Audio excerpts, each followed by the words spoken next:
Hi, my name is Anna. I'm a travel ICU nurse, and I'm also really passionate about education for new grads. Someone on Instagram was asking me about tips for recording a code for your first couple of times and running a code in ACLS fashion.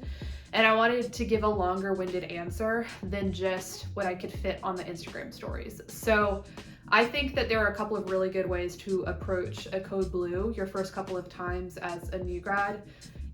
Working in the ER or ICU, you're the most likely to see codes at a higher frequency, but people code on every single unit of the hospital. And labor and delivery, especially, this is also really important information. So this is how I would recommend new grads approaching their first couple of code blues with a couple of tips. So your first code blue, I think it's really important to just kind of soak it in.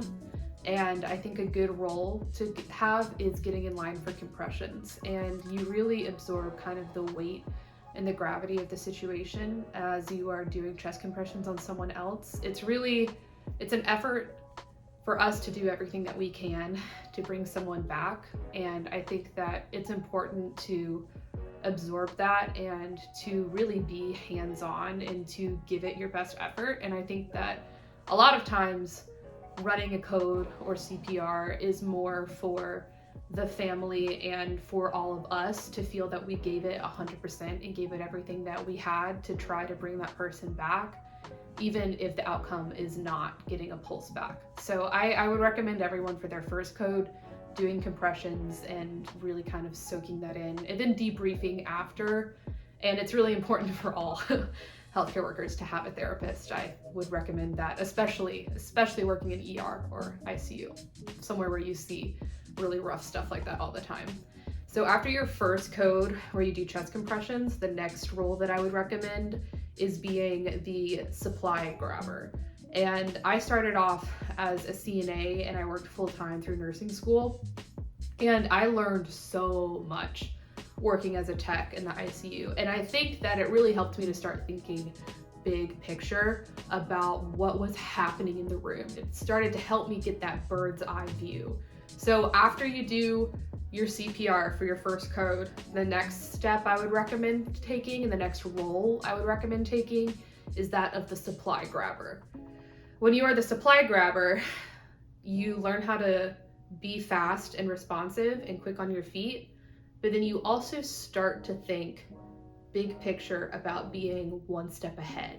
What are they gonna need 5 minutes from now? Scanning the room and seeing what they don't have in the room, and then predicting a need before someone tells you.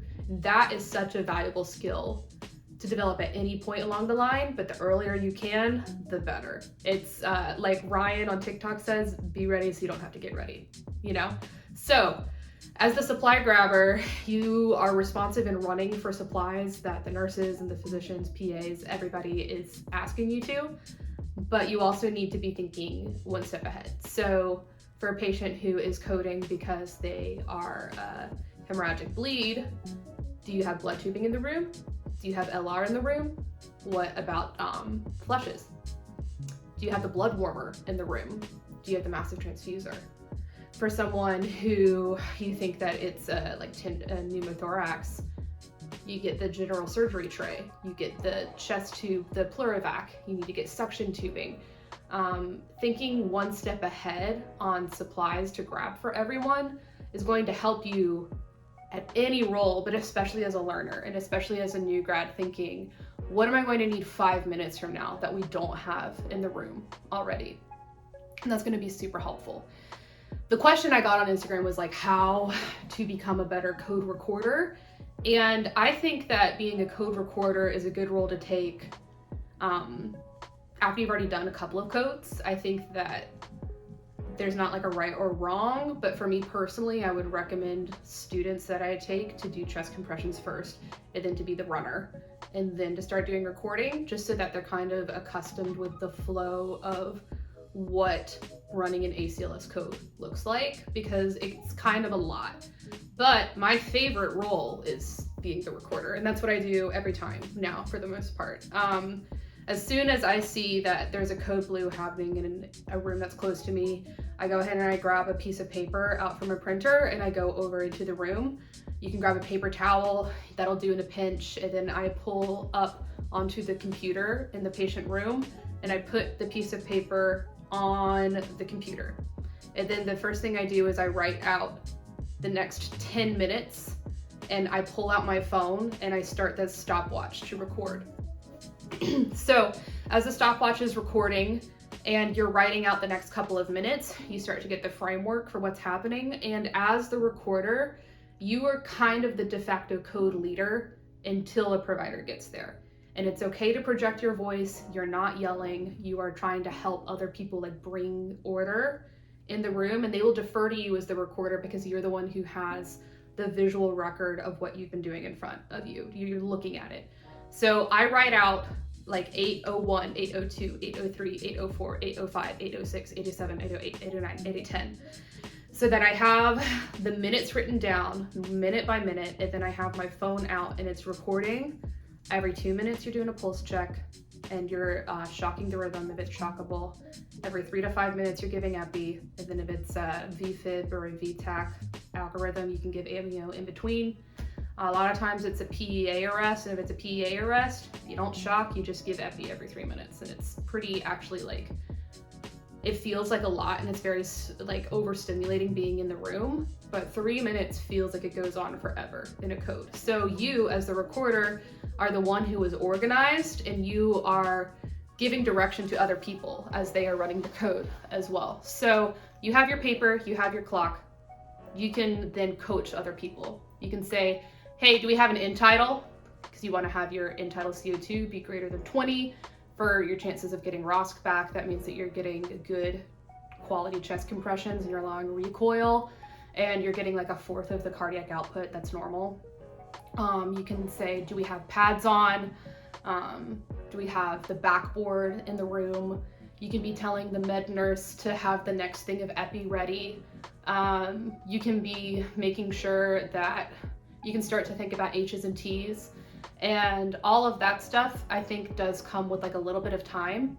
And I would recommend that newer learners like watch the person who's doing the recording and kind of absorb that as well, because you are kind of giving a little bit of direction and like coaching people through a code. But I think that you will very much see codes that are run well and codes that are run poorly. And I think that everybody should have to take ACLS. It doesn't cost the hospital that much money, and we all have to keep our BLS up to date anyway. And especially with COVID, patients code on the floor all the time. And I think that we all like would be easy to keep all of us trained so that we can all just like work together really quickly, because the codes that are run poorly are the ones where a patient codes on a unit that doesn't have everybody trained in ACLS, and it's really stressful for the staff to be put in a position where they are suddenly like without resources and they have to wait for the code team to get there. But at the end of the day, we are all just working together to do our very best for the patient. And I think that it just like takes a little bit of time. Be really nice to yourself, because codes are very heavy. It's hard to watch the end of life like that, and it can be very traumatic for people who are involved. So again, I would say have a therapist, and then have a support system, and then just be really nice to yourself, because you did everything you can do. But yeah, I would recommend in that order for new people who are participating in codes is do CPR your first code, be a runner your second code, your third code, watch the recorder, and then your fourth code after that, you could try recording. That would be my recommendation, and my word is not law. You don't have to do it that way. That's just how I would teach it. And I'm really proud of all of y'all. You're doing great. And subscribe to my YouTube channel. This is Anna Reese. And go to my blog too. It's annareesesrn.com, where I will have like all this stuff like written out as well for like a visual representative. Thank you. Bye.